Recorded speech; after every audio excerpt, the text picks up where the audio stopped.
surah An-Naba ya. Surah An-Naba. Juzuk 30 surah An-Naba.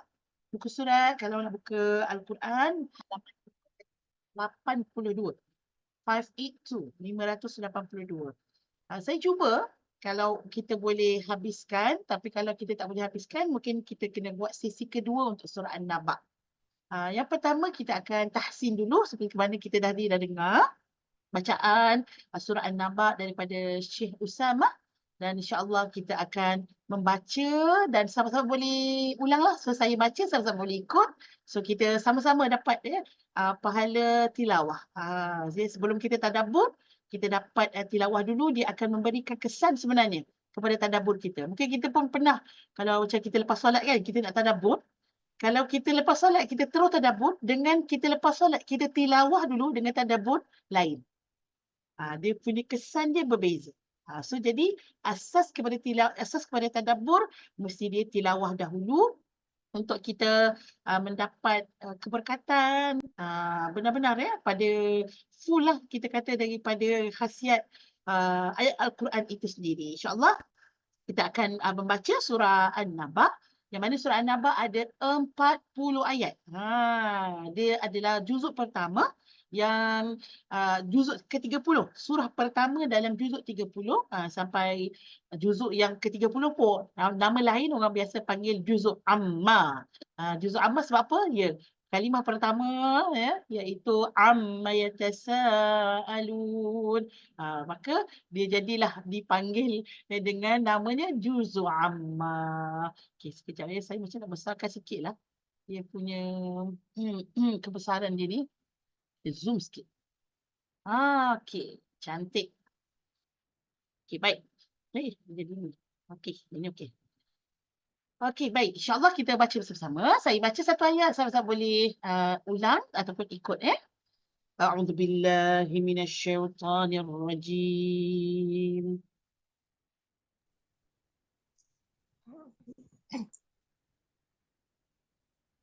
Boleh ke?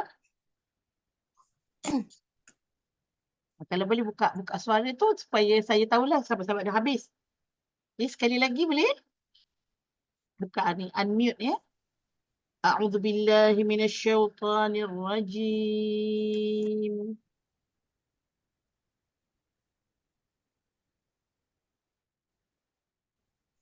أعوذ بالله من الشيطان الرجيم.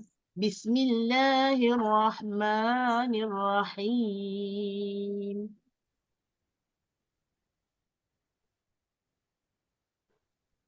بسم الله الرحمن الرحيم.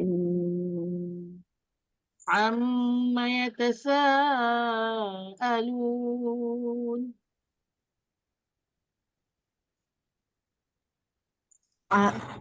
يتساءلون عن النبأ العظيم. عن النبأ العظيم الذي هم فيه مختلفون. الذي هم فيه مختلفون. كلا سيعلمون. كلا سيعلمون. ثم كلا سيعلمون. ثم كلا سيعلمون. ألم نجعل الأرض مهادا. ألم نجعل الأرض مهادا. والجبال أوتادا. والجبال أوتادا. وخلقناكم أزواجا. خلقناكم أزواجا. وجعلنا نومكم سباتا. وجعلنا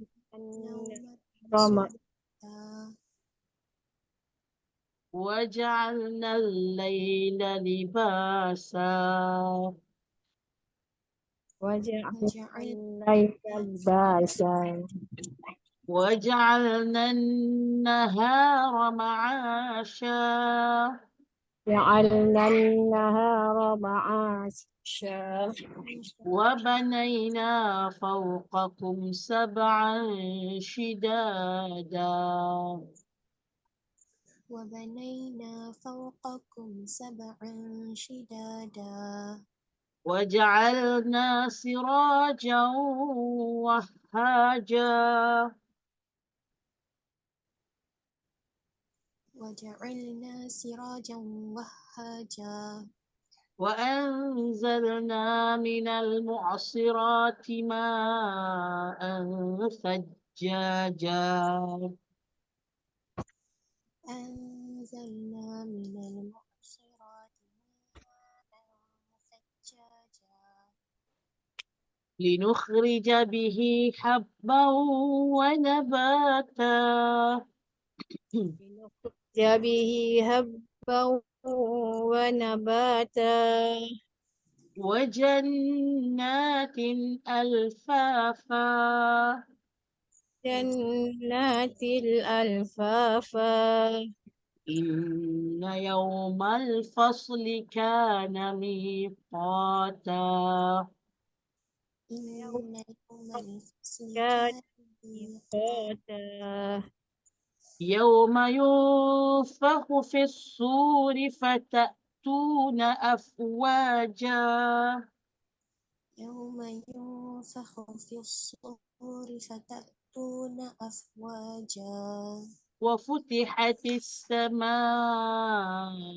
فكانت أبوابا وفتحت السماء فكانت أبوابا وسيرت الجبال فكانت سرابا وسيرت الجبال فكانت سرابا إن جهنم كانت مرصادا إن إن جهنم كانت مرصادا للطاغين مآبا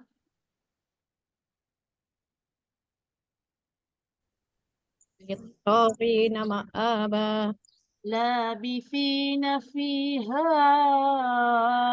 أحقابا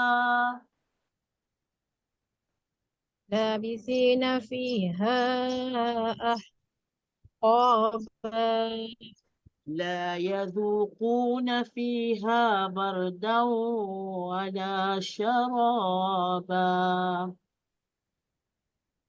لا يذوقون فيها بردا ولا شرابا إلا حميما وغساقا إلا حميما ورساقا جزاء وفاقا جزاء وفاقا إنهم كانوا لا يرجون حسابا إنهم كانوا لا يرجون حسابا وكذبوا بآياتنا كذابا وكذبوا بآياتنا كذابا وكل شيء أحصيناه كتابا وكل شيء أحصيناه كتابا فذوقوا فلن نزيدكم إلا عذابا فذوقوا فلن نزيدكم إلا عذابا إن للمتقين مفازا إن متقين مفازا حدائق وأعنابا حدائق وأعنابا وكواعب أترابا وكواعب أترابا وكأسا دهاقا وكأسا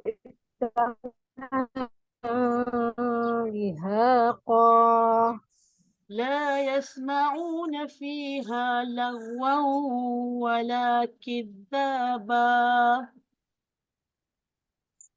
لا يسمعون فيها لغوا ولا كذابا جزاء من ربك عطاء حسابا جزاء من ربك عطاء حسابا حسابا رب السماوات والأرض وما بينهما الرحمن رب السماوات والأرض وما بينهما الرحمن لا يملكون منه خطابا لم لا يملكون منه خطابا يوم يقوم الروح والملائكة صفا يوم يقوم الروح والملائكة صفا صفا لا يتكلمون إلا من أذن له الرحمن وقال صوابا لا يتكلمون إلا من أذن له الرحمن وقال صوابا ذلك اليوم الحق ذلك اليوم الحق فمن شاء اتخذ إلى ربه مآبا فمن فمن شاء شاء اتخذ إلى ربه مآبا إنا أنذرناكم عذابا قريبا يوم ينظر المرء ما قدمت يداه إنا أنذرناكم أنذرناكم عذابا يوم قريبا يوم ينظر القيامة قد ويقول الكافر يا ليتني كنت ترابا ويقول الكافر يا ليتني كنت ترابا يا dua harakat mad asli ويقول الكافر يا ليتني كنت ترابا sekali lagi ويقول الكافر يا ليتني كنت ترابا صدق الله العظيم Alhamdulillah kita dah dapat menyelesaikan tilawah ya dan tahsin kita pada surah An-Naba daripada ayat pertama sampailah ayat ke-40. Baik, dalam surah An-Naba dia ada banyak ujung dia semua start daripada alam naj'alil arda mihada wal jibala autada wa khalaqnakum azwaja. Okey. Jadi jib alif alif sorry ya alif tadi semua tu mesti disebut walaupun kita berhenti kita mesti menunjukkan dia ada di hujung itu. Contohnya tak boleh kita baca begini alam naj'alil arda mihad. Kalau kita baca arda mihad maksudnya kita buang alif yang jadi mad badal di hujung ni. Okey? So jadi macam wal jibala autad. Memang kita tak baca alif tu, tapi kita tidak buang dia. Kerana dia ada di dalam tulisan. Wa khalaqnakum azwaj. Tak boleh. So semua sekali mesti disebut dengan da. da, ja, ta. Okey, so dua harakat di situ, di hujung itu menandakan masih lagi ada alif walaupun tidak kita sebut tapi kita masih tidak membuang semua libasa, ma'asya, shidada, wahaja. Okey, itu adalah hukum yang perlu kita baca dan kita perlu laksanakan di dalam tertil kita ya, di dalam tilawah kita secara tertil. Baik. Seterusnya yang kita kena perhatikan pada perkataan waja'alna. Waja'alna. Kalau orang menghafal kadang-kadang tertukar-tukar. Sebab apa? Dia banyak waja'alna. Nampak kat sini kan? Waja'alna, waja'alna, waja'alna. Sini ayat 13 ada lagi. Waja'alna. Jadi, ada yang pertama contoh pada ayat ke-9. Waja'alna nauma. Waja'alna nauma. Selepas perkataan waja'alna nauma. Tetapi pada perkataan pada ayat ke-10, selepas waja'alna, dia bukan dia ada alif dan lam. Dan alif dan lam di sana ialah alif dan lam al-qamariyah. Alif lam qamariyah. Maka mesti dimasukkan terus lam dia. Dia waja'alna tapi tak baca dia bukan waja'alna. Baca dia waja'alna al-laila libasa. Maksudnya kena masukkan terus kepada lam. So nampak perbezaan. Dekat sini waja'alna naumakum. So na tu tak ada kaitan pun dengan perkataan nauma. Tapi pada ayat ke-10 waja'alnal nun alif masuk terus kepada lam. Okey? Waja'alnal. Tetapi pada yang ke-11, ayat yang ke-11 waja'alnan. Kan macam lebih kurang tu kan waja'alnal. Jadi kena berikan hak kepada huruf selepas daripada perkataan selepas daripada waja'alna walaupun sama tetapi dia tidak semua bunyi waja'alna tu sama. Yang ni waja'alnan. Tadi waja'alnal. Waja'alnal nun alif lam. Kemudian pada ayat 13 kita jumpa lagi waja'alna. Ini kembali kepada sama dengan hukum ayat 9 tadi. Waja'alna. Lepas tu baru kita kepada perkataan seterusnya sirajau wahaja sirajau tanwin bertemu dengan waw. Ya, maksudnya tanwin bertemu dengan waw. Kita boleh nampak pada huruf pada baris tanwin tadi tu dia tidak sekata, tak selari ya. Jadi ini antara cara mudah untuk kita membaca Al-Quran dengan bertajwid ialah boleh perhatikan pada tajwid, pada tanwin. Tanwin kalau dia tak selari macam ni, maksudnya di situ perlu dengung. Perlu dengung. Ya. Ada tak yang tak yang selari? Yang ini tanwin yang tidak selari. Ada tak tanwin selari? Jom kita tengok. Contoh ya. Tanwin selari yang saya boleh nampak kat sini al-fafa. Ni. Al-fafa. Al-fafa tanwin ni selari. Kenapa tanwin kat sini selari? Kenapa tanwin dekat sirajau tak selari? Tanwin pada al-fafa selepas tanwin ini dia akan berjumpa dengan huruf seterusnya iaitu alif. Huruf alif. Huruf alif adalah huruf izhar yang perlu dibaca dengan jelas. Bukannya huruf idgham ataupun huruf yang perlu gunnah. Huruf gunnah, huruf waw, huruf ya. Yang ni gunnah, perlu dimasukkan. Jadi, bila di huruf izhar, maka sebelum dia tanwin itu, dia akan berbaris selari. So, kalau sambung, alfafan inna yawmal fasli. Begitu ya.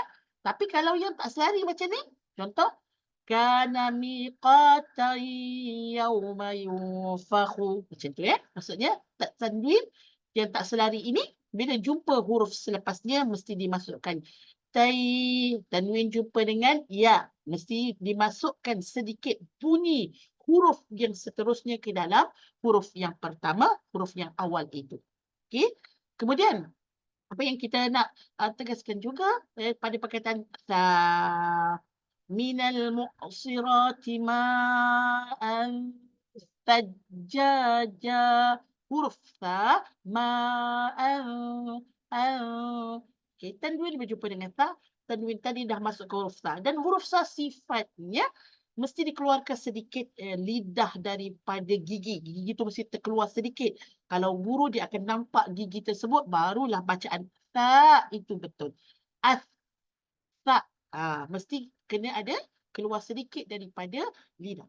Jangan samakan dengan huruf sin. Huruf sin dia mesti ada hamas. Fauqakum sab'al dapat. Kalau sin dia ada hams, dia ada desiran. Tapi kalau sa dia lepas. Dan lepas tentu dengan melepaskan sebahagian daripada lidah keluar gigi. Maksudnya boleh nampaklah gigi lidah tersebut dia keluar daripada zon gigi. Okey. Dan yang lain-lain itu sahajalah yang saya nampak. Mungkin kita boleh perbaiki kita punya bacaan kita dari semasa ke semasa, ya, kerana bacaan yang baik insya-Allah adalah bacaan yang lebih menepati ya perintah Al-Quran yang mana Allah suruh warattilil Qur'ana tartila. Hendaklah kamu membaca Al-Quran itu. Rattil maksudnya tala, maksudnya baca, iqra. Bacalah Quran itu dengan bacaan yang tartil, itu sebagaimana diturunkan oleh Allah Subhanahu wa taala. Jadi insya-Allah kita akan melihat kepada seterusnya apa yang ada di dalam surah An-Naba. Okey, saya nak pergi kepada apa ni kita kata slide lah ya. Slide kita. Kita pergi dahulu tengok di sini. Okey. So ini slide kita. Slide saya tak banyak untuk kali ini. Slide saya sedikit saja sebab ayatnya panjang. Okey, surah An-Naba. Nama surah ini diberi nama surah An-Naba dengan berita. Ya, An-Naba maksudnya adalah berita. Yang mana ada pada ayat kedua. Adin Naba'il Azim. Iaitu tentang apa? An-Naba. Jadi subjek yang besar yang nak diangkat di dalam surah An-Naba ini adalah tentang hari kebangkitan. Berita tentang kebangkitan. Ada juga kaul para mufassir yang mengatakan apa yang mereka perkatakan, mereka dok bertanya-tanya ni, iaitu apa? Tentang agama yang Nabi kita bawa. Kan? Sebelum ni mereka dah biasa dah menyembah berhala. Bukan mereka saja. Atuk nenek, moyang monyet semua, dia semua sembah berhala. Tiba-tiba, ya, tiba-tiba Nabi Muhammad datang, dia nak suruh pergi sembah selain daripada berhala. Maka mereka rasa apa? Ni berita apa yang Muhammad bawa ni? Jadi dia dok bercakap, ya, banyak bunyi tentang apa? Tentang berita yang Nabi bawa. Sebab mereka rasa macam, kalau kita tak sembah berhala, apa nak jadi pada kita? Macam tu, mereka tak boleh nak terima berita tersebut. Berita apa? Suruh beriman kepada Allah, suruh beriman kepada Nabi, suruh terima apa ajaran yang Nabi bawa, tak boleh nak terima. Dok cakap di belakang. Kan orang kata jadi viral lah. Sana sini bercakap tentang ajaran yang telah dibawa oleh Nabi kita Muhammad sallallahu alaihi wasallam. Kemudian ada juga pandangan para ulama An-Naba'il Azim.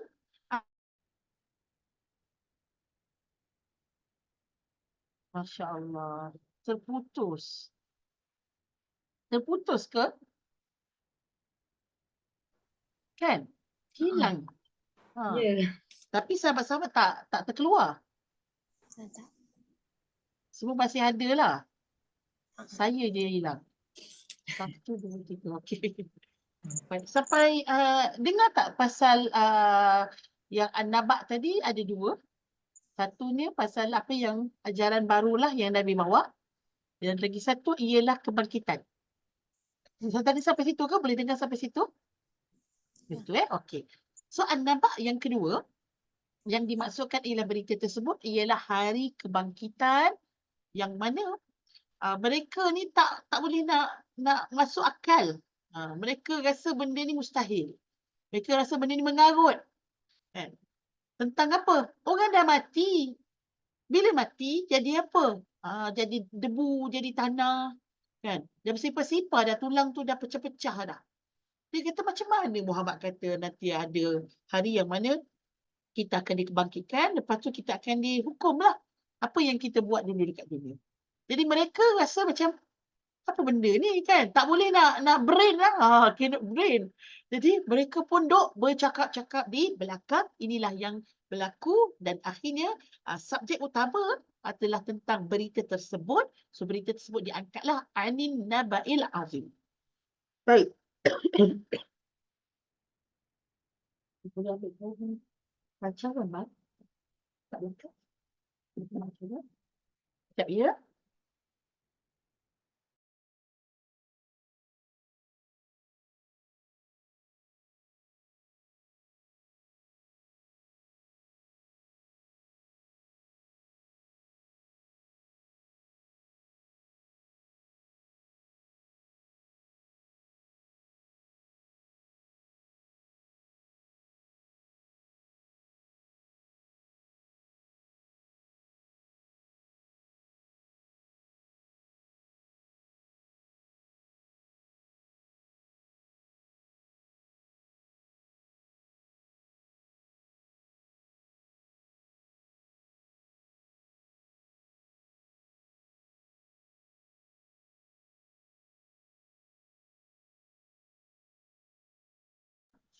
Alhamdulillah. So, walaupun dia cerita tentang An-Naba, tetapi tidak menafikan nama surah tersebut walaupun dia ada satu subjek, tapi ada lagi benda lain yang Allah cerita dekat dalam surah tersebut. So tidak menafikanlah nama surah tersebut. Contohlah surah Al-Baqarah kan, cerita pasal lembu kan, lembu Bani Israel. Tak adalah daripada awal sampai akhir cerita pasal lembu. Sebab daripada surah Al-Baqarah tu, itulah paling banyak ya, hukum-hukum cerita dekat dalam surah Al-Baqarah. Jadi ada juzuk ataupun kita sebahagian daripada nama surah tersebut cerita pasal benda tu. Baik. So jadi bila kita tengok surah An-Naba, ada beberapa perkara yang ada di dalamnya yang disentuh ya secara langsung. Baik. 40 ayat dan kita tahu juga kategori surah An-Naba adalah surah Makkiyah. Ya, bila surah Makkiyah sama macam surah Al-Fatihah, surah Makkiyah iaitu surah yang menerangkan tentang asas. Ya, the basic line lah sebagai orang Muslim ni apa. So, bila surah Makkiyah banyak cerita pasal akidah. Surah Makkiyah Allah Subhanahu Wa Taala nak kenalkan tentang zat Allah, tentang sifat Allah. Dalam surah Makkiyah Allah nak suruh nak suntik keimanan ya, dengan apa sahaja berita yang dibawa, tapi kebanyakannya kebiasaannya adalah untuk manusia mengenali ya siapa Allah, untuk menambah akidah ya, menguatkan akidah, menguatkan keimanan. Ya, itu di dalam surah yang berbentuk surah Makkiyah. Baik. Saya sebutkan di sini adalah dia punya susunan dia. Okey, dalam surah An-Naba ada beberapa topik lain juga yang disentuh ya, yang menjadi topik utama juga. Baik, yang pertama boleh tengok daripada ayat 1 sampai ayat 5. Surah An-Naba 1 sampai 5. 1 sampai 5 menyentuh tentang asbabun nuzul. Asbabun nuzul. Okey. So asbabun nuzul ini maksudnya adalah sebab surah itu diturunkan. Ada dia punya konsekuen dia, ada dia punya cerita dia. Kenapa cerita surah An-Naba ni turun? Siapa yang bertanya tu kan? Amma yatasaalun, mereka tanya pasal apa? Maksudnya ada cerita dekat sana. Jadi kalau di dalam Easy Tadabbur, sahabat-sahabat boleh buka kalau siapa yang ada ya, Easy Tadabbur pada muka surat yang di awal lah.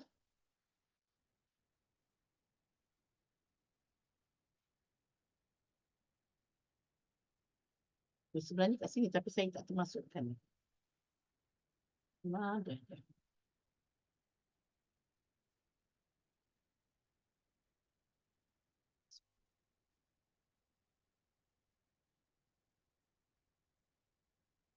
Okey.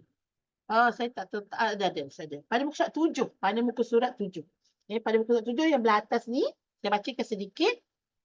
Secara izin tadabburnya, kita kena tengok secara umumnya ayat-ayat Al-Quran terbagi kepada beberapa ayat, iaitu yang pertama ayat hukum, yang kedua ayat sunan ilahiyah, yang ketiga ayat hakikat ketuhanan, yang keempat ayat kisah di dalam Al-Quran. Okay? So yang empat ni antara kategori yang kita boleh tadabbur dengan mudah. So kalau kita melihat kepada empat ni, iaitu ada hukum tak dalam ayat 1 sampai 5? Tak ada lah kan? Dia tak ada hukum. Dalam ayat 1 sampai 5 ada tak sunan ilahiyah? Iaitu ada tak cerita tentang kejadian alam, kejadian manusia? Dia macam ada sedikit sebab apa manusia yang bertanya tadi tu. Keadaan manusia tu yang tidak yakin kepada Allah ada sedikit. Tapi lebih kuat untuk kita katakan pada ayat 1 sampai 5 yang asbab nuzul tadi tu adalah kisah di dalam Al-Quran. So kategorinya ayat pertama sampai ayat kelima yang tadi asbab nuzul ialah kisah. Jadi ayat kisah ini dia boleh menjadi kisah sebelum Nabi lahir. Sebelum Nabi dibangkitkan, iaitu kisah umat-umat terdahulu. Cerita pasal Nabi Musa, kan? Itu kisah Quran. Fir'aun, cerita pasal umat Nabi Nuh alaihissalam yang dilanda banjir, perangai umat Nabi Lut. Ini kisah dalam Quran. Cuma bezanya apa? Ada kisah Okey, minta maaf ya, dia terkeluar sekali lagi. Kak Ram dengan Kak Yah boleh nampak ya? Ada Kak Yah pula. Boleh ada lagi sambung balik ya? Sambung balik ya?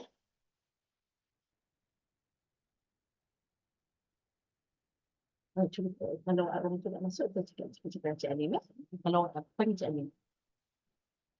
Panggil Cik Alim. Sila. Buka pintu.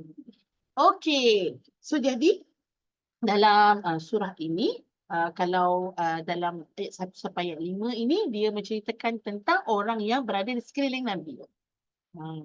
Orang berada di sekeliling Nabi, kemudian mereka ini tak percaya. Bila mereka tak percaya, maka Nabi SAW diberikan jawapan oleh Allah. Masya Allah. Saya minta maaf sangat-sangat. Saya tak tahu kenapa tiga kali pula terkeluar hari ni.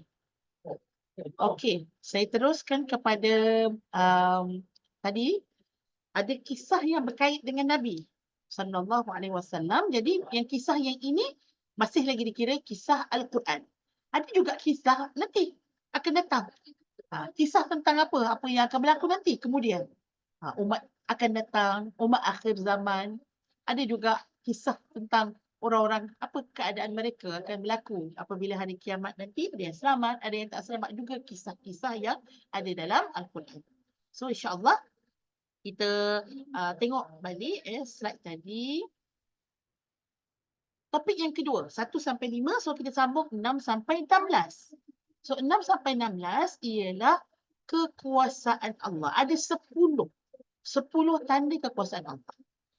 Dekat sini kategori ayat 6 sampai ayat 16 ni adalah sunan ilahiyah. So sahabat-sahabat, yang ni boleh tulis dalam nota.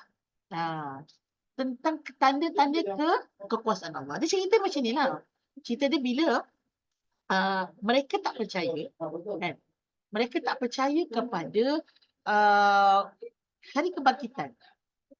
Dia rasa ragu-ragu tentang apa yang Nabi bawa. Sebab dia nak sembah Allah pun dia ragu-ragu. Dia rasa sepatutnya kena sembah berhala. Nanti berhala yang jaga dia dari bagi kebaikan. Berhala yang jaga dia daripada kemudaratan. Ataupun dia panggil sebagai tulah daripada berhala tu. Jadi dia tak percayalah dengan apa yang Nabi bawa. Bila tak percaya, Allah Subhanahu Wa Taala nak suruh mereka ni guna mata. Guna mata tengok apa yang ada dekat sekeliling dia. Sekeliling kita yang kita boleh tengok. Dia bukan cerita pasal benda-benda yang kita tak nampak. Baik. Benda-benda yang gaib ialah benda yang tak nampak. So kita kat situ kita buat macam ni. Kaitan. Kaitan di antara benda yang gaib iaitu apa? Benda gaib adalah benda cerita pasal hari kebangkitan. Benda yang kita tak nampak. Baik. Kemudian Allah bagi Pembandingannya dengan 10 tanda tadi. 10 tanda ni benda yang kita nampak. Ghaib dan benda yang kita boleh nampak lah depan mata kita. Benda yang nampak. Benda yang syahadah. Dipanggil ghaib, lawannya apa? Syahadah. Kenapa Allah buat dua perbandingan ini?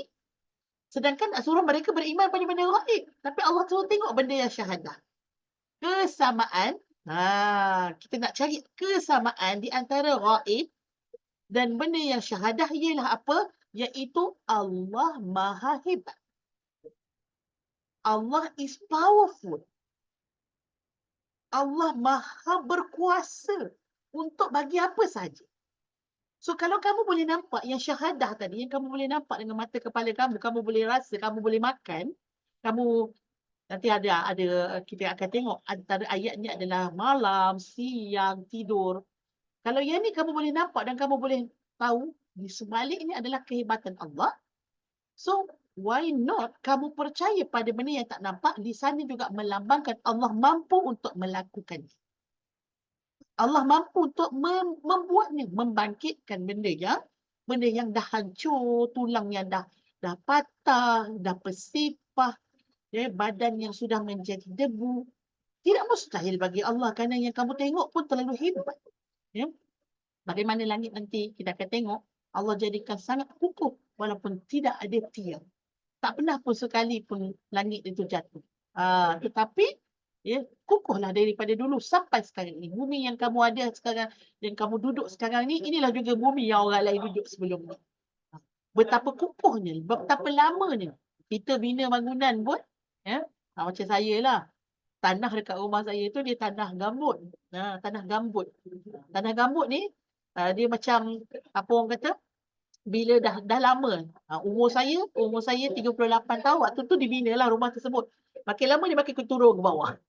Jadi apa orang kata, pintu tu kalau dulu tu boleh tutup, sekarang pintu tak boleh tutup dah. Sebab dia ni kena potong sikit bawah tu. Nampak tak? Itu baru 30 tahun. Kan? Baru 30 tahun pun itu binaan manusia. Tapi binaan Allah macam mana? Tengok langit macam mana? Tengok bumi bagaimana? Tengok gunung bagaimana? Kan? Daripada dulu sampai sekarang. Subhanallah. Nanti Allah akan tunjuk kepada kita. Kamu nak dapat, Allah boleh ke tak nak hidup kamu tengok. Bagaimana apa yang kamu boleh lihat material di sekeliling kamu. Ini 10 ayat. Yang mana ayat ni maksudnya apa? Ayat adalah kekuasaan Allah. 10 kekuasaan Allah. Kita akan tengok satu persatu daripada ayat ke-6 sampailah ayat ke-16. Macam cantik kan? 6 hingga 16 kan? Subhanallah. 1-5 tadi sebab nuzul ataupun ayat kisah Al-Quran. Baik, kita pergi kepada topik yang ketiga yang ada di dalam surah An-Naba ayat 17 sampai ayat 20. Ya. Innal yaumi, kita buka balik. Allahumma salli ala sayyidina Muhammad. Sini. Ya. Kita pergi kepada okey. Situ pula. Dia tu mati tu. Mati. Sekejap ya, saya kena buka balik surah An-Naba. Kita tekan.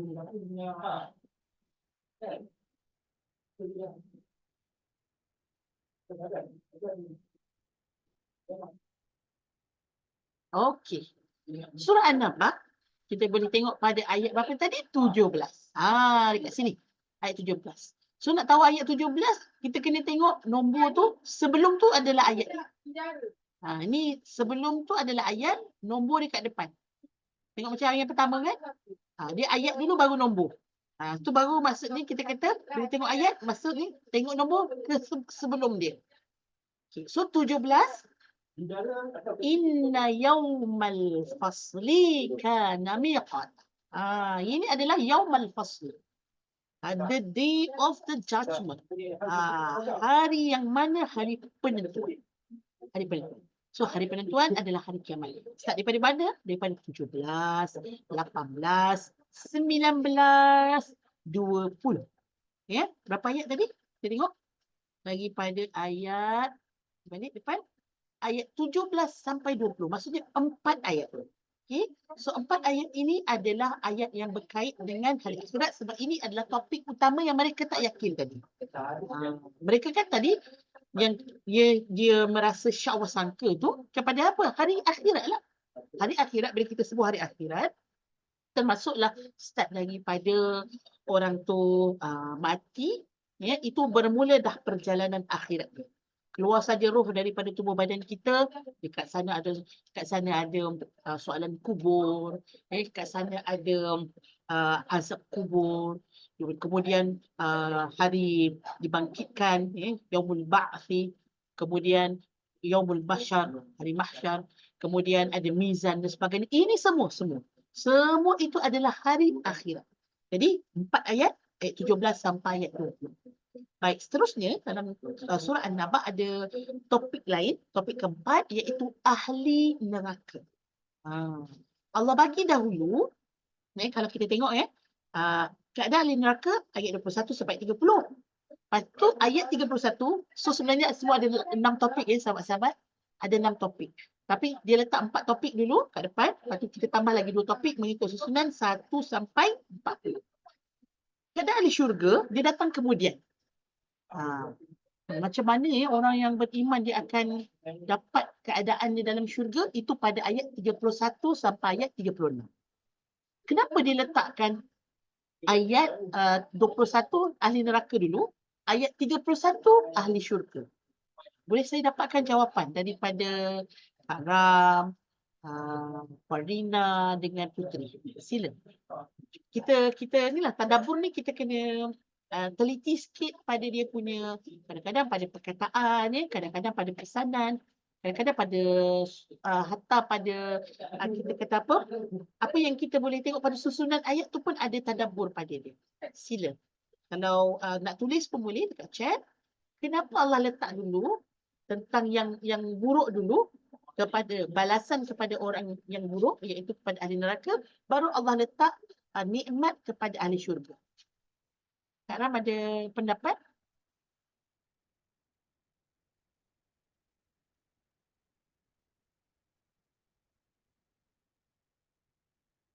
Ada bagi Zaza. Tak ada Apa lagi. tu? Tak Apa Kak Ram? ada lagi Zaza. Belum. Saya tak berapa. Tak ada lagi Zaza. Tak ada lagi. Okey, tak ada lagi. Okey, sorry. Okey, Putri ada pendapat tak? Macam kalau Putri renung-renung, kenapa dia letak ahli neraka dulu baru ahli syurga? Sila.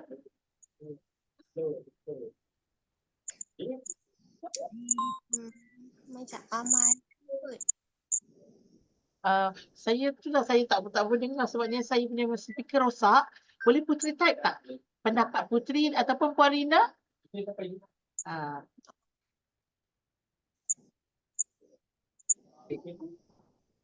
Sorry ya, atas kegangguan internet ni tak berapa okey sangat.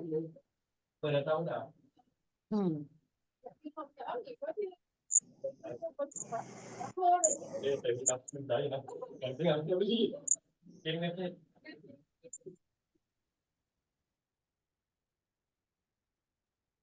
Masya Allah. Alhamdulillah.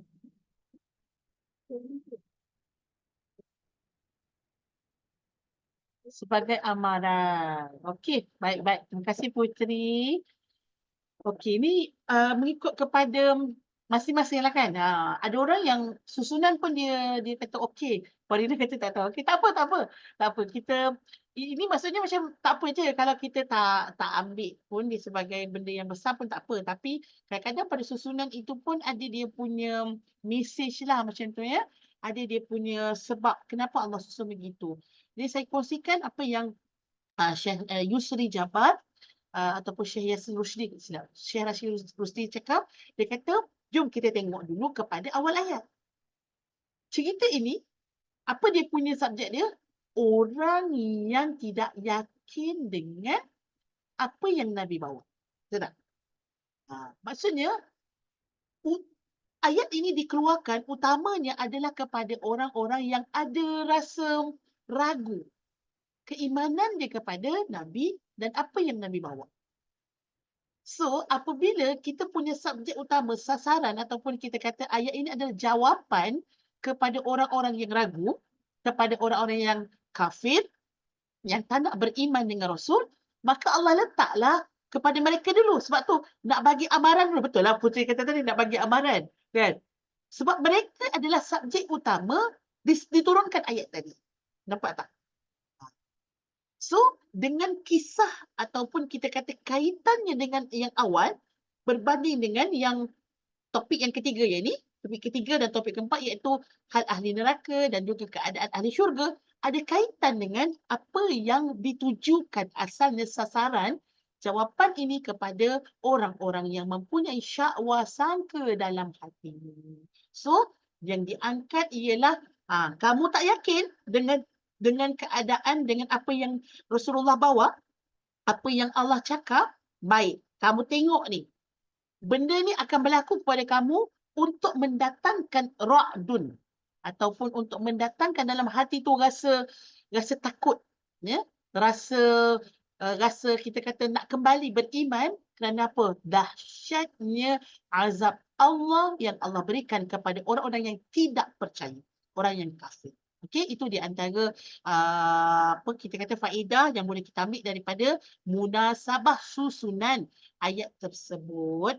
Okey, so jadi ahli neraka dulu 21 sampai 30, kemudian keadaan ahli syurga 3 ayat 31 sampai 36. Okey, innal muttaqina mafaza. Allahu akbar. Rasa tadi punya takut dengar.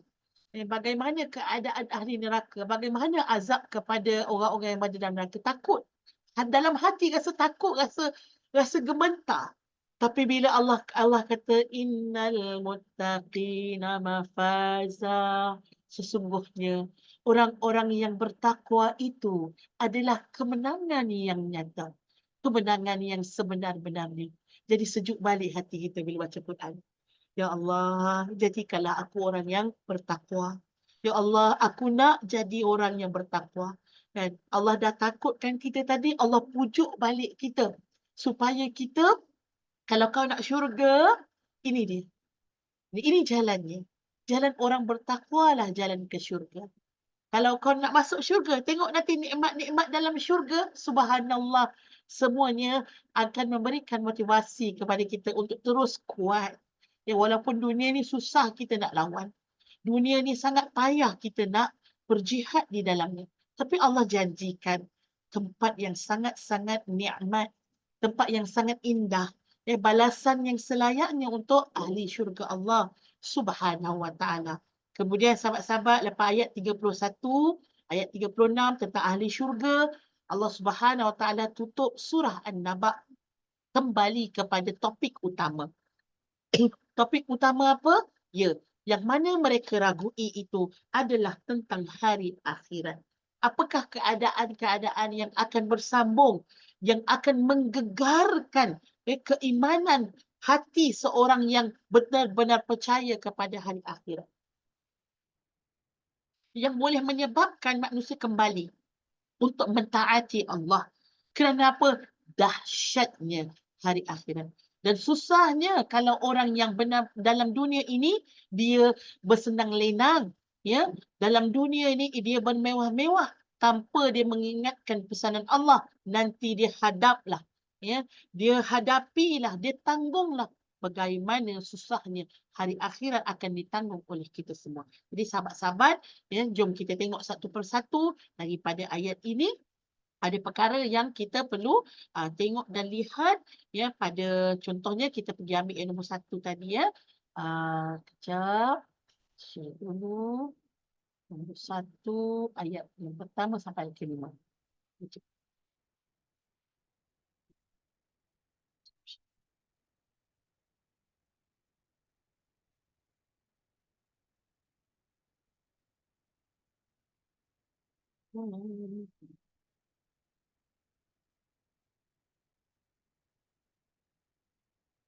Okey, jom kita pergi nombor 1.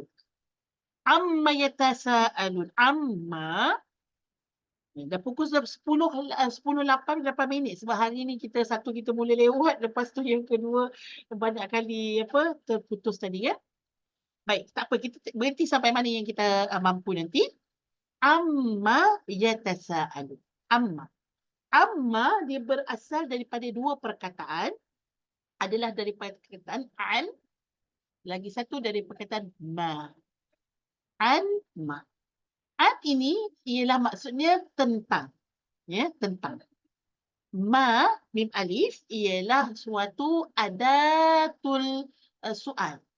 Suatu istifham. Adatul istifham. Iaitu yang bertanya. Ya, yang merupakan pertanyaan. Apa, bila, itu adalah adat pertanyaan. Jadi, ma ini adalah apa? An ma, okay. Boleh saya tuliskan sedikit. An ma. Ya, itu pula.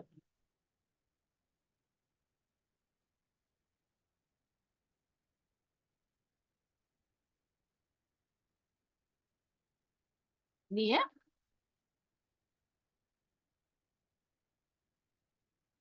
An ma. An ini maksudnya tentang. Dan kemudian mim maksudnya, mim alif ma ini maksudnya apa? Tentang apa?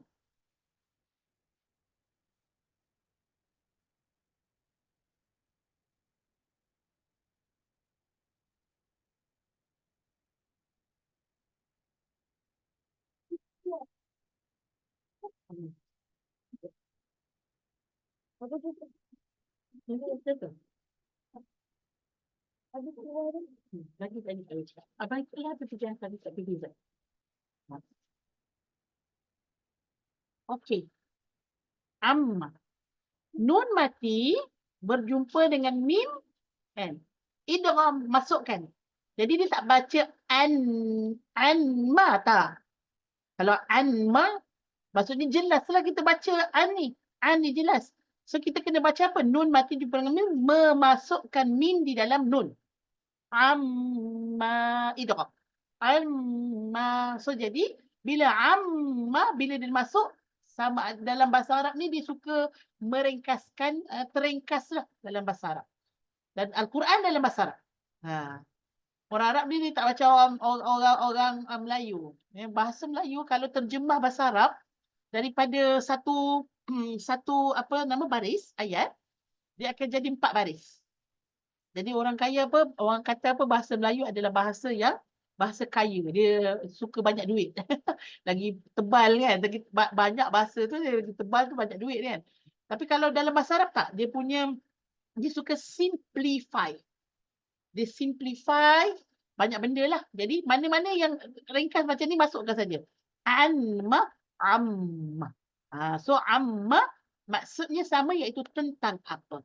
Amma, so akhirnya jadi satu nama yang mana kita pun sebut juzuk amma. Juzuk amma maksudnya kita fahamlah AMMA kan. Juzuk amma iaitu juzuk 30. Baik, amma yatasaalun. Sa'ala ni maksudnya tanya. Sa'alah ni maksudnya soal. Tanya, soal, ya. Dan bila yatasaalun, maksudnya mereka ni ramai. Jadi maka ada dekat sana waw. Waw nun itu menunjukkan jamak. Jamak mudzakkar salim.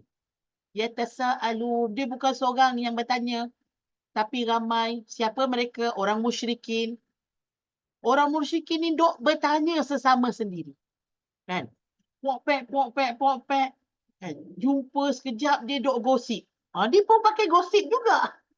Kan? Dia ada gosip yang viral kan. Sana sini cerita benda yang sama. Itu maksudnya viral kan. Maksudnya trending. Pasal apa ni? Pasal ayat yang kedua. Amma yatasaalun anin naba'il azim. Tadi kan dia tahu amma jadi an balik. Tentang apa? Ya, jawapannya mereka punya konten pertanyaan mereka tentang apa? Tentang an-naba, iaitu berita yang Nabi bawa. Dan naba ini sifatnya adalah naba yang besar. Naba cerita bukan cerita biasa-biasa. Contohlah, Sekarang saya tak tahu lah viral pasal apa. Tapi saya rasalah hari ni, trending hari ni ialah cerita tentang Amerika serang Yaman. Start pada semalam. Memang itu dunia lah. Dunia punya trending ialah Yaman diserang oleh Amerika kerana mereka mempertahankan Palestin. Kerana mereka benar-benar backup Palestin. Mereka jaga perairan di Yaman itu Babul Mandab sehingga kapal-kapal Israel, Amerika semua tak lepas dibakar, ditawan oleh Yaman. So sekarang Amerika dia balas. Dia serang dengan serangan udara. Bom meletup sana sini dekat Hudaidah, dekat Sana'a dan dekat apa tadi lagi satu tempat, 3 tempat diserang. Itu trending dunia lah. Kalau Malaysia trending pasal apa? Saya tak pastilah, saya pun tak check betul-betul tadi. Tapi banyak pula keluar nama Fathia Latif. Artis kita tu kan. Duk cerita pasal apa? Dia kata Aiman suami Mac Weston tu apa tu? Apa nama, dia masih cintakan lagi, Aiman masih cintakan Fathia. Macam itulah kan. Malaysia ni ataupun kita kata viral yang macam ni kan. Ini viral yang hai benda-benda cerita pasal apa orang kata cinta, orang bercerai, orang poligami. Itu lantak dia lah, tu keluarga dia punya pasal, betul tak? Jadi cerita An-Naba macam ni, orang panggil berita sampah. Netizen dia ada apa dia punya ni kan. Ni berita sampah. Tak tahu pun tak apa. Kan?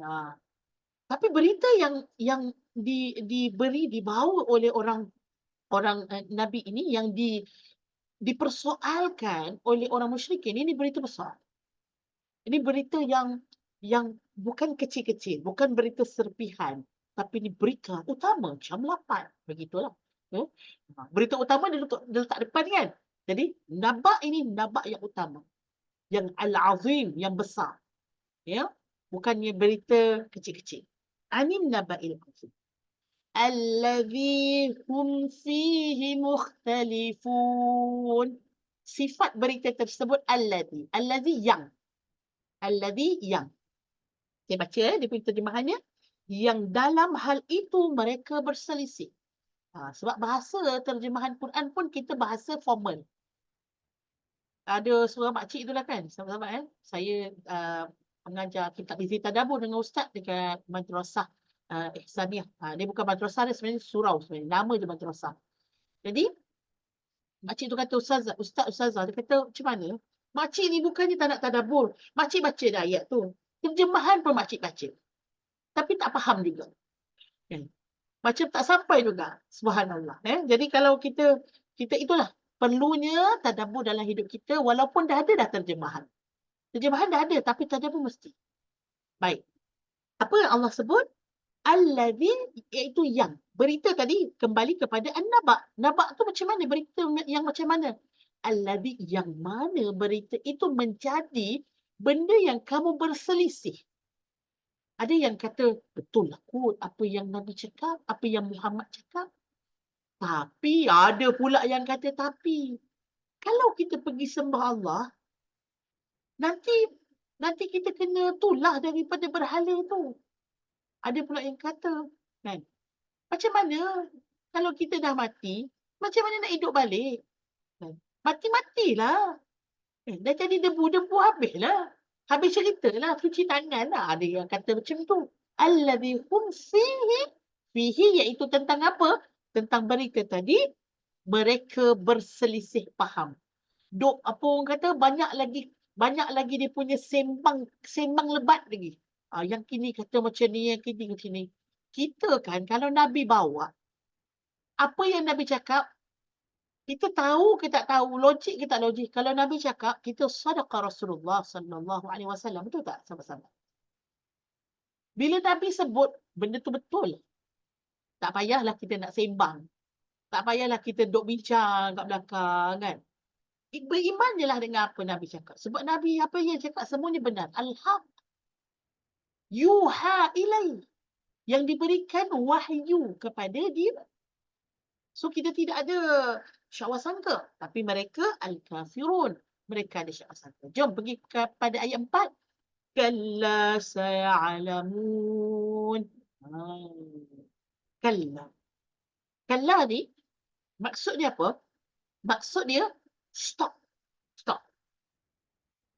Ar-rad. Ra dal ain. Ar-rad.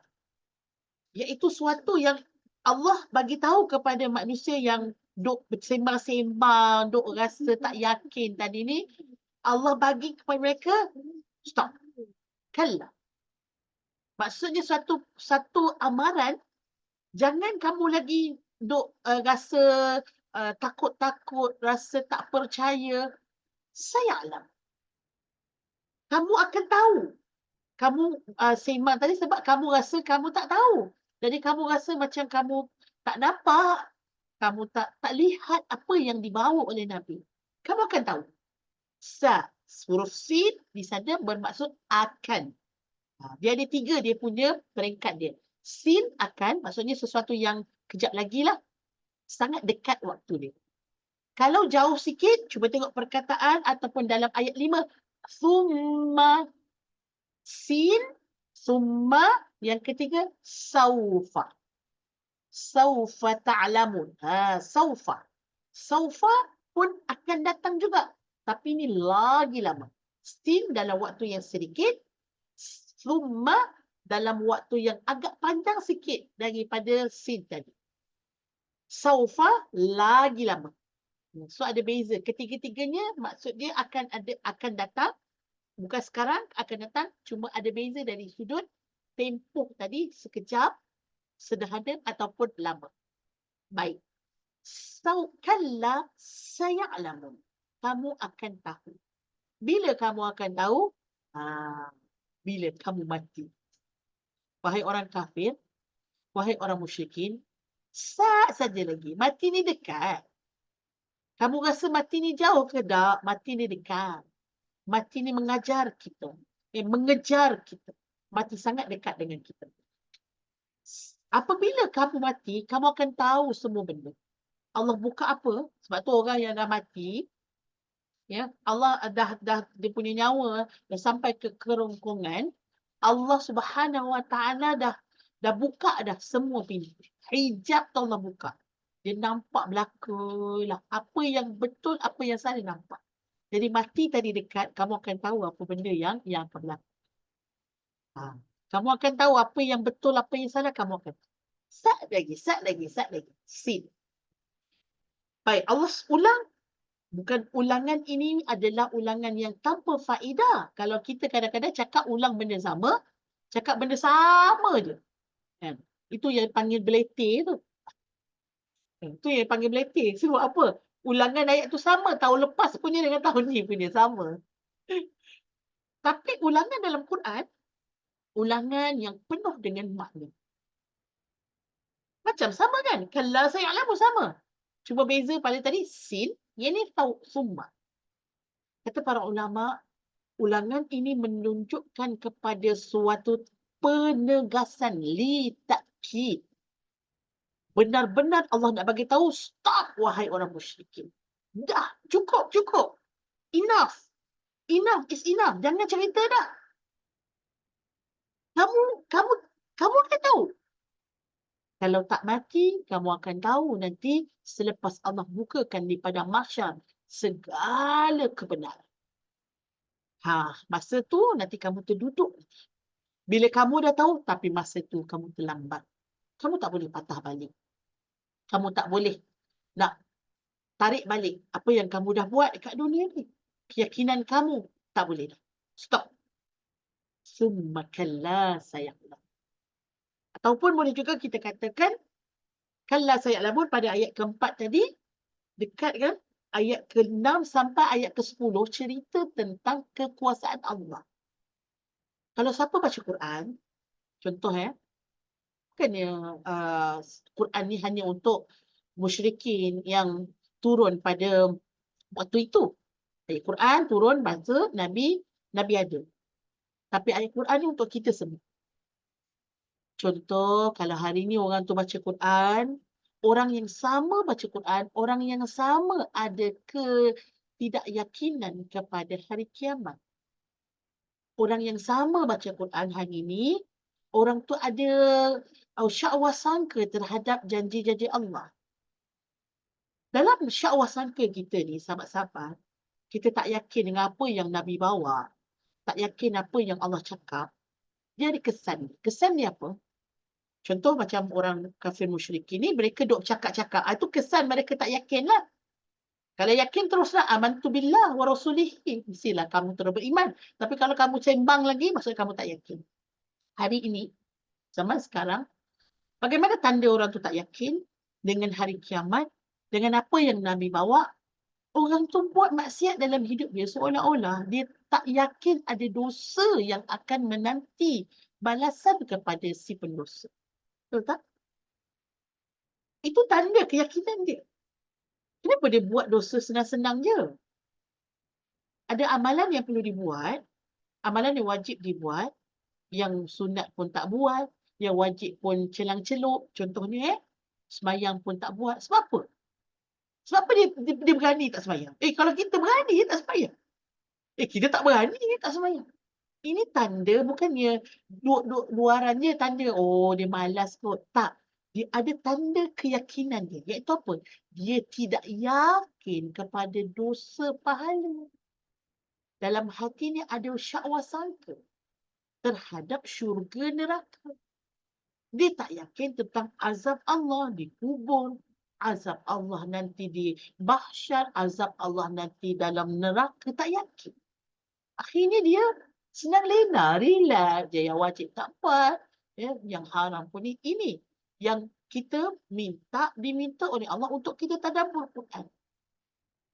Kalla saya'lamun. Kalau kalian baca 10 tanda ni, kita akan masuk kejap, 10 tanda kekuasaan Allah ni, insya-Allah akan hilang rasa kita punya tak yakin pada hari kiamat. Tak yakin kepada dosa neraka, benda-benda gaib yang telah Allah dan Rasul sampaikan. Akan hilang. Dan kamu akan tahu, kamu akan tahu apa yang akan berlaku. Dan di sana akan menambahkan keimanan kamu. So, apa tanda-tandanya? Apa kekuasaan Allah? Start daripada ayat apa tadi? Ayat 6, daripada sini. Sampailah ayat 16, sampai sini. Okay. Alam naj'alil arda mihada.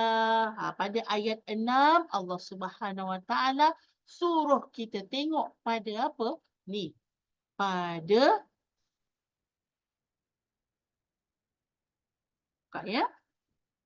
pada bumi. Allah suruh tengok pada bumi. Bagaimana bumi ini? Maksud ayat tadi, saya bacakan dahulu ayat 6. Bukankah kami telah menjadikan bumi sebagai hamparan? Wahai manusia yang tak yakin dengan Allah, mari kejap, mari set. Kamu boleh perhati tak pada bumi yang Allah jadikan? Ada orang kata bumi ini, teori mengatakan bumi ini bulat. Ada pula teori yang kedua mengatakan bumi ini mendatar. Baik, kita tengok keadaannya kalau bumi ini bulat, bayangkanlah bola, boleh tak letak barang atas ni? Bulat. Di mana ada bucu, betul tak? Dia tak ada sesuatu yang kita kata boleh letaklah kat sana buat bulat. Letak sini jatuh. Contohlah kita ada ni kita cuba letak Lego dekat atas bola yang kita ada kat rumah. Letak belah sini, letak bawah jatuh. Letak belah kanan jatuh. Belah sisi jatuh. Letak belah atas, tak stabil juga jatuh. Baik. Kalau kita kata bumi ni sebagai hamparan pula, bumi ni sebagai dataran, satu dataran begitu. Orang kata bumi is flat, earth, flat earth, kan? Bumi ni. Kalau baca kertas, kita tengok kertas, ini satu yang dihamparkan, kan? Bila kita ada kertas, maksudnya kita ada tengah kertas, kita ada tepi kertas. Pernah tak kita tengok orang jalan dekat bumi, tiba-tiba jatuh? Sebab apa? Dia sampai dekat bucu bumi. Sampai dekat jalan kat tepi-tepi bumi ni jatuh. Pernah tak? Tak pernah. Sama ada teori bumi ni bulat ke, ataupun teori bumi ni mendatar, tak ada orang pun yang jalan-jalan jatuh. Kita dah sampai dekat penjuru. Jatuh, tak ada. Subhanallah. Allah jadikan bumi ni hamparan sebagaimana yang kita rasa sekarang ni. Walaupun hakikatnya dia bulat ke, dia apa ke, tapi kita tetap rasa seperti satu dataran yang mana kita boleh berjalan dengan mudah. Kan? Bukan kita berjalan dengan mudah saja kan. Kita tak jatuh pun. Walau bumi ni dia berputar, kita tak rasa pun macam ya Allah migraine rasa kan. Tak. Kita rasa relax. Rasa okey je. Sebab tu kita boleh berjalan. Kereta boleh bergolek. Ada pula orang kata, betul lah Ustazah. Sebab tu lah bumi ni walaupun dia bulat, kita tak jatuh sebab ada graviti. Apa yang datang dulu? Yang datang kuasa Allah dulu ke graviti? Graviti tadi adalah sebab. Nampak tak? Graviti tu sebab. Sebab untuk menjadikan kita ni boleh apa? Boleh duduk dalam muka bumi dalam keadaan wal alam naj'alil arda mihad. Iaitu tempat yang mudah untuk kamu duduk di atas. Boleh cucuk tanam. Kan? Subhanallah. Boleh buat rumah. Kan? Subhanallah. Kan? Gunung tu tak. Tapi gunung sekejap lagi kita tengok. Okey? Baik. So sangat-sangat cantik. Allah jadikan muka bumi ini untuk kalian mensyukuri, untuk kalian melihat keagungan kebesaran Allah. Nombor 2, untuk 10 tanda ni dia start daripada ardah, itu dia punya subjek dia. Nombor 2, wal jibala autada, dan gunung dan yang sebagai pasak. Dia memang soalan ya, dia soalan. Allah kata soalan, alam adakah kalian tak nampak Allah jadikan bumi ini sebagai hamparan? Maksudnya adalah soalan tadi bukan Allah nak jawapan. Nampak, tapi kamu nampak tak kekuasaan Allah? Itu maksudnya. Kamu nampak tak bagaimana Allah jadikan gunung dan bukit ini sebagai autad, iaitu sebagai pasak bumi. Dipanggil dalam bahasa Inggeris piling, sahabat-sahabat. Piling. Maksudnya pasak yang ada kat bawah. Kita ikutlah. Kalau orang tu bina rumah, mesti kena ada piling. Tak ada piling, habislah. Roboh lah. Seminggu roboh. Orang buat bangunan. Hari ni orang buat apa yang besar-besar ni. Stesen, perjalanan. Apa orang kata intersection ya. Jalan. Semua kena ada piling. Apa saja binaan, mesti kena ada piling. Jadi bumi ni dia lembut tau, lembut. Allahu Akbar. Bumi ni, tengoklah kita boleh korek, betul tak? Kita boleh tanam, gembur. Sebab apa Allah jadikan tu semua untuk manusia bercucuk tanam. Keluar dekat dalam dia. Makanan kita keluar dekat dalam dia. Makanan untuk haiwan. Subhanallah, lembut. Tapi kalau bumi ni semua lembut, contohlah macam tempat-tempat yang tak ada banyak bukit, tak ada banyak bumi. Tempat tu akan mudah berlaku gempa bumi, betul tak? Dia berlaku tidak apa, kita kata stabil. Yang menstabilkan muka bumi ini supaya dia kuat ialah al-jibal. Jibal itu banyak, satu jabal. Banyak jibal, jamak taksir. Bila satu, ya, kalau satu pun dah kuat, bagaimana kalau banyak? Di Malaysia, alhamdulillah kita duduk di tempat yang banyak bukit. Ataupun kita sebut sebagai banjaran. Bukit yang bersambung-sambung. Banjaran Titiwangsa. Kita banyak. Sekejap ya.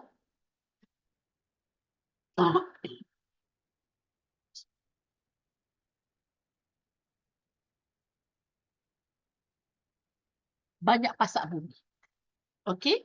So bumi Malaysia dikira sebagai tempat yang kurang risiko berlaku bencana alam, terutamanya gempa bumi lah. Ya, Masya Allah. Dan yang angin pula, taufan sebagainya, itu kerana ada bancaran tu juga. Subhanallah. Dia menjaga, dia menstabilkan muka bumi. So hari ni, orang yang kita tengok sana sini, ya, bukit ditarah, ya, bukit itu diceroboh, bukit itu dipecahkan untuk dapat batu, untuk jualan, ya, untuk ekonomi. Dan kena jaga bahawa ini adalah pasak bumi yang menstabilkan muka bumi kita. Baik. Allah SWT mampu untuk menjadikan sebegitu rupa untuk menjadikan manusia boleh duduk dengan baik di atas muka bumi. Seterusnya ayat 8, wa khalaqnakum azwaja. Maksudnya, dan kami ciptakan kamu berpasang-pasangan. Allah dah cipta dah muka bumi yang cantik, dan Allah dah cipta dah dia punya pasak dia, iaitu daripada gunung. Dan Allah cipta, Masya Allah, cantik orang yang duduk di dalamnya. Kalau Allah tak cipta yang kita berpasang-pasangan, azwaj, maksudnya berpasang-pasangan, maka manusia ada satu je lah. Nabi Adam jadi. Allah dah ciptakan Nabi Adam, lepas tu dah habis dah. Macam mana nak lahir anak-anak dia? Macam nak lahir cucu dia? Tapi tanda kebesaran Allah, Allah menciptakan pasangannya. Allah ciptakan Sayyidatina Hawa. Barulah boleh ada generasi. Generasi yang akan menjadi pewaris di atas muka bumi ini. So, bila ada pasang-pasangan, ada suami isteri, ya, ada kanan kiri, ada pro dan kontra, ini semua akan menstabilkan ya muka bumi ini dengan ada yang perempuan boleh buat, ada orang lelaki tak boleh buat. Jadi Allah jadikan pasangan itu tanda apa? Tanda hebatnya Allah. Daripada tak ada saja Hawa tu, tapi Allah ambil daripada tulang rusuk Nabi Adam untuk menjadikan pasangan itu daripada min anfusikum, daripada diri kalian. Daripada diri kamu. Untuk apa? Berkembang biak manusia di atas muka bumi ini. Dan manusia inilah yang akan mengimarahkan muka bumi ini. Baik. Tadi pada alam kan? Ayat 6 pada alam. Ayat 7 pada alam. Ayat 8 kepada manusia. Penghuni alam. Penghuni dunia ini. Ayat ke-9, waja'alna naumakum subata. Nampak? Tidur. Nombor 9 adalah tanda kekuasaan Allah adalah tidur. Ini ya, tidur. Yang pertama di bumi, 2 bukit, 3 pasangan, yang keempat tidur. Kenapa tidur? Kerana manusia tadi takkan boleh teruskan kehidupan kalau dia tidak ada tidur. Waja'alna naumakum subata, dan kami menjadikan tidurmu sebagai istirahat. Subata itu dah istirahat. Allahu Akbar. Manusia kalau tak tidur, mati. Tanda kekuasaan Allah. Sebab itu insomnia antara penyakit yang tak ada ubat. Dan kita tidur bukan kita tidur boleh, tak tidurlah kan. Dia rezeki, betul tak? Nikmat pemberian. Sebab tidur kadang-kadang mata pejam tapi tak tidur juga, betul tak? Kadang-kadang mata tak pejam tapi ada orang micro sleep pula kan. Tertidur juga, mata terbuka. So tidur adalah anugerah. Tidur adalah tanda yang sangat besar. Subhanallah, badan kita rehat. Bila badan kita rehat, kita boleh bangun balik, buat kerja. Jadi kita melaksanakan tugas sebagai manusia, sebagai hamba Allah. Sebab apa? Ada tidur. Subhanallah. Sebab itu sahabat-sahabat 6 sampai 16 ni adalah tanda kekuasaan Allah, dan kita boleh nampak, boleh lihat kalau siapa yang nak jadi manusia yang sempurna, dia mesti kena jaga tidur dia. Nak jadi manusia yang berkualiti, dia mesti dapat tidur yang berkualiti. Ni siapa buat kajian? Ni orang barat banyak buat kajian. Ya, betapa tidur tu sangat luar biasa. Jadi kalau kita nak betulkan hidup kita, kita betulkan tidur kita. Waktu tidur kita. Hari ni ramai manusia yang tak betul waktu tidur. Betul tak? Kan? Malam berjaga, siang tidur. Kalau yang shift tu tak apalah, tu satu cerita. Tapi saya pernah tengok orang-orang shift pun dia ada masa untuk tidur. Dia ada kena tidur sikit. Walaupun dia bekerja shift. Gila-gila lah dengan kawan. Yang ni bukannya bekerja. Tak bekerja. Main game. Lagi sekarang ni live dekat TikTok. Bila live? Pukul 2-3 pagi. Kadang-kadang terbangun pukul 4-5 pagi kita buka. Ya Allah, jumpa dia tak tidur lagi. Dan tidur. Tak tidur. Maka kehidupan kita akan rosak kalau kita tak jaga tidur kita. Dan tidur kita mesti tidur pada waktu malam. Iaitu pada keadaan mana? Pada keadaan ayat ke-10. Macam kita tengok. وَجَعَلْنَا اللَّيْلَ لِبَاسًا. Ayat ke-10. Dan kami menjadikan malam sebagai pakaian. Tidur siang dengan tidur malam tak sama. Tidur siang macam tak tidur. Macam tak rehat. Walaupun dia tidur lama lagi daripada malam. Tapi malam kalau kita tidur awal. Contoh kita tidur sebelum pukul 12. Tidur itu menyamai dengan 3 jam. 1 jam menyamai 3 jam. Memang berkualiti. Okey? So kalau tidur lambat ataupun tidur siang hari, dia walaupun lama bangun tidur sakit kepala. Dia tak akan berikan kerehatan kepada badan kita. Ya, Allah Subhanahu Wa Taala bagi dah cara hidup yang terbaik. Bagaimana ni dalam 10 tanda kekuasaan Allah. Malam Allah jadikan apa? Gelap. Malam Allah jadikan dingin, sejuk. Allah jadikan malam itu dingin, sejuk, tak panas, seolah-olah selimut. Seolah-olah pakaian. Jadi kita rasa apa? Lega dah. Kalau malam tu kita rasa selesa kan? Sebab siang hari tak sama macam malam. Siang hari fungsi dia lain.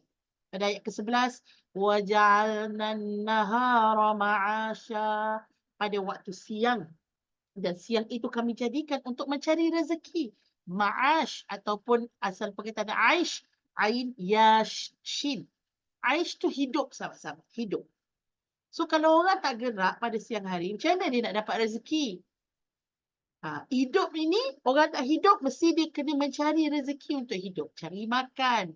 Burung pun keluar pagi-pagi. Ya. Haiwan pun bergerak. Takkan manusia nak mandom je. Kan? Duduk apa? Duduk depan telefon pada pukul 8 pagi sampai dah pukul 5 petang. Tak boleh. Mesti gerak. Mesti kerja. Apa ma'ash yang Allah bagi? Allah bagi macam-macam. Ada rezeki. Ya, sebab tu kita kata orang yang bergerak, orang yang mencari rezeki, insya-Allah akan ada benda yang dia boleh dapat. Kan? Menjadda wajada. Siapa yang mencari bersungguh-sungguh, dia akan dapat apa yang dia usahakan. Man zara'a hasada. Dia akan dapat apa yang dia tuai. Allah bagi kehidupan tu pada waktu siang, boleh bergerak. Sebab apa? Terang. Ya? Sebab apa? Pagi, segar. Tenaga kita full. Dan Allah bagi semua orang bergerak. Subhanallah. Ini kehidupan yang Allah telah berikan kepada manusia. Ini tanda kekuasaan yang ke-11, tanda kekuasaan yang ke-12. وَبَنَيْنَا فَوْقَكُمْ سَبْعًا شِدَادًا. Tanda yang berapa ni? Ya, bumi tadi nombor 1, nombor 2 bukit, nombor 3 pasangan, nombor 4 tidur, nombor 5 malam. Dah tengok tadi kan, malam itu selimut. Tidur tadi sebagai istirahat, malam itu selimut, siang itu sebagai sumber kehidupan. Untuk kamu hidup. Dan kamu bergerak mencari rezeki, yang makan gaji. Dan jadi bos. Yang berniaga. Macam saya lah, saya ambil cuti tanpa gaji ni. Ambil cuti tanpa gaji daripada majikan, daripada PPZ. Dan saya fokuslah untuk dakwah dan berniaga lah. So ada banyaklah barang-barang kita. Ada barang sunnah. Sahabat-sahabat nak cari barang sunnah, boleh PM lah. Sekarang ni tengah musim nak masuk ni Rejab kan. Nak masuk musim kurma. Dan ada juga lah kita ada madu Yaman, semua ada. Itu cara kami cari rezeki.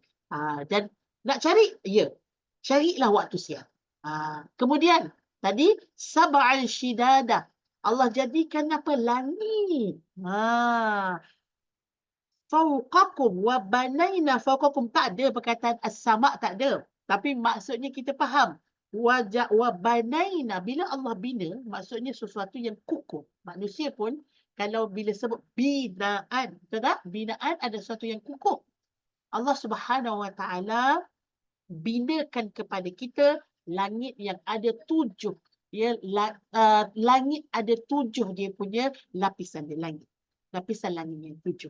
So bagaimana langit ni? Ya Allah, sangat kukuh. Cubalah tengok. Kalau rasa tak yakin, boleh ke Allah buat macam ni? Boleh ke Allah hidupkan kembali? Cuba tengok langit. Kamu akan lihat betapa cantiknya, hebatnya langit, kukuhnya langit tanpa tiang. Baik, tengok lagi pada ayat yang seterusnya, iaitu ayat 13, iaitu matahari. Tanda kekuasaan Allah. وَجَعَلْنَا سِرَاجًا وَهَّاجًا. Ayat ke-13. Dan kami jadikan pelita. Siraj. Allah tak sebut pasal matahari. Tak ada perkataan asyams dekat sini. Tapi Allah bagi suatu perumpamaan. Apa perumpamaannya? Perumpamaannya matahari ni dengan siraj. Siraj ni pelita. Siraj ni lampu. Zaman sekarang panggil lampu lah. Ikutlah LED ke Kalimantan ke tak kisah. Tapi maksudnya lampu.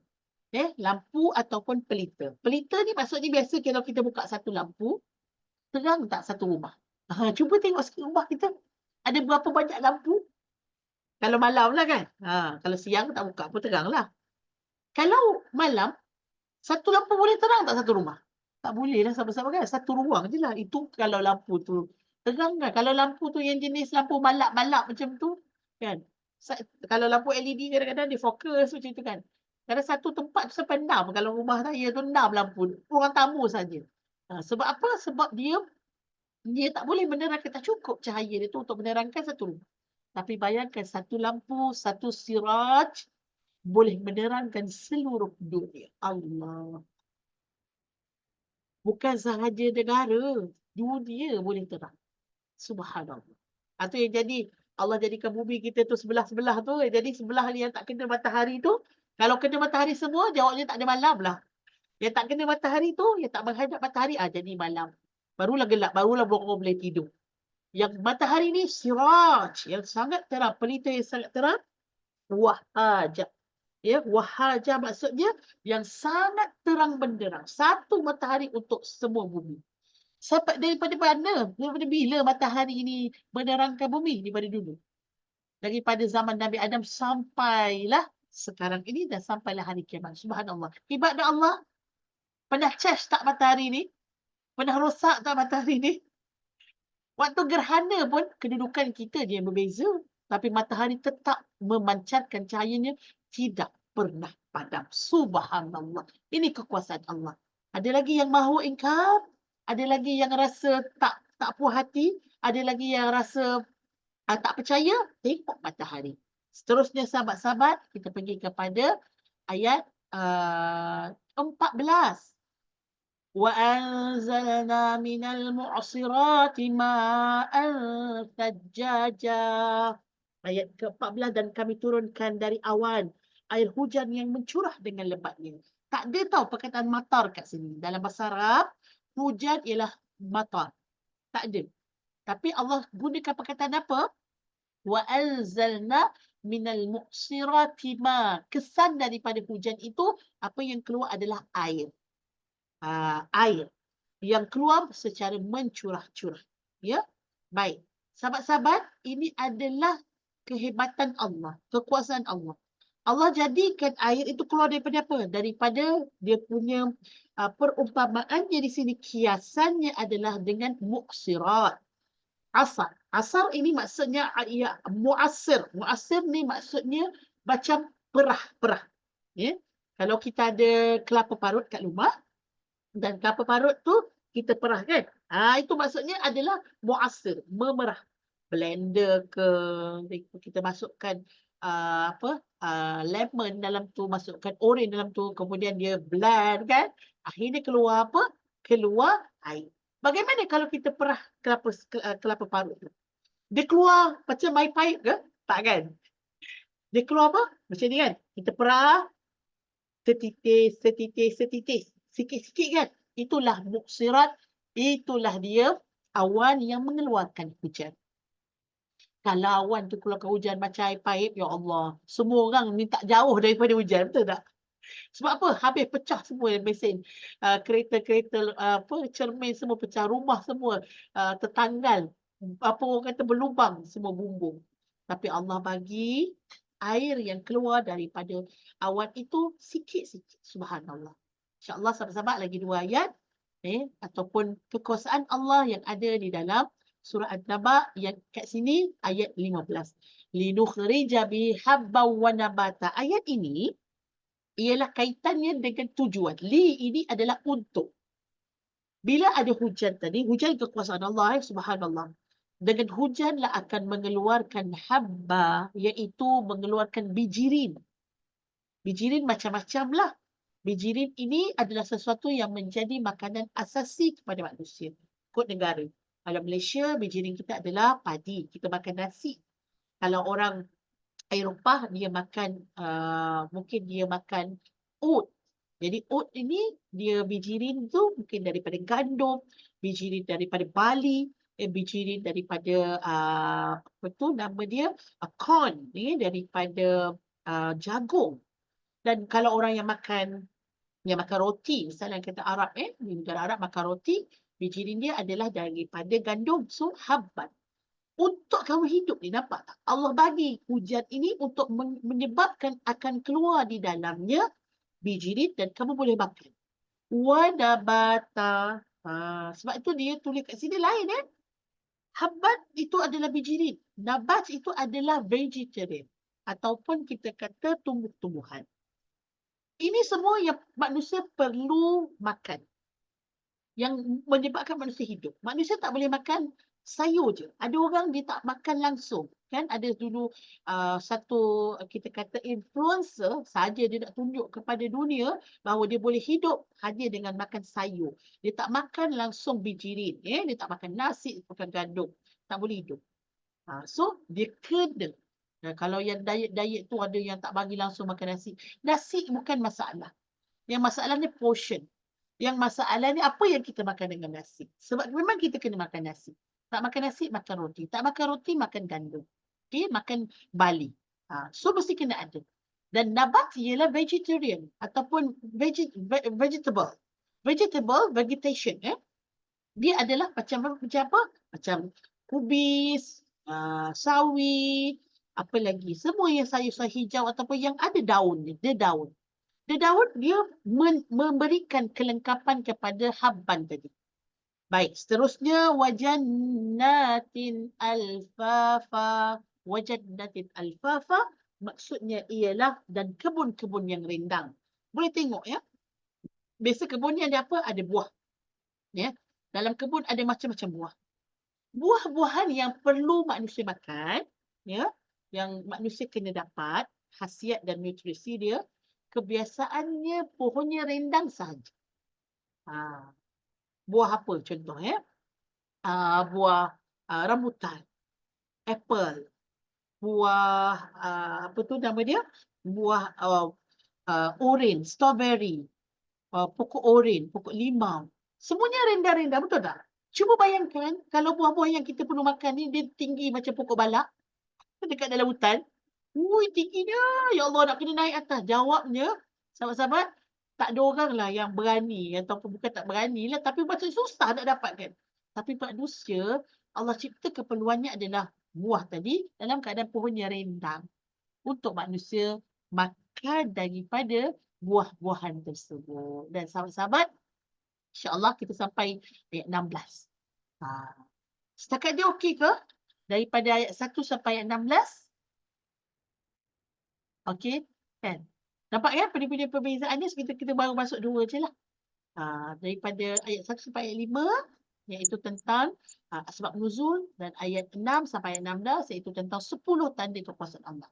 Okey. Putri sila. Ada apa-apa? Kalau ada persoalan? Tak ada, Ustazah. Tak ada. Alhamdulillah. Terima kasih Kak Ram. Terima kasih Putri. Terima kasih Polina. Polina berkata Alhamdulillah. Okey, sorry saya ambil banyak masa hari ini. Terlebih 20 minit. Kerana awal tadi pun kita terlewat mula dan juga kita ada gangguan teknikal tadi. InsyaAllah saya akan bagikan recording berbentuk link YouTube. Hari tu boleh buka kan? Boleh buka ya? Okey, Alhamdulillah. Terima kasih sahabat-sahabat. Dan jumpa lagi di lain waktu. Assalamualaikum warahmatullahi wabarakatuh.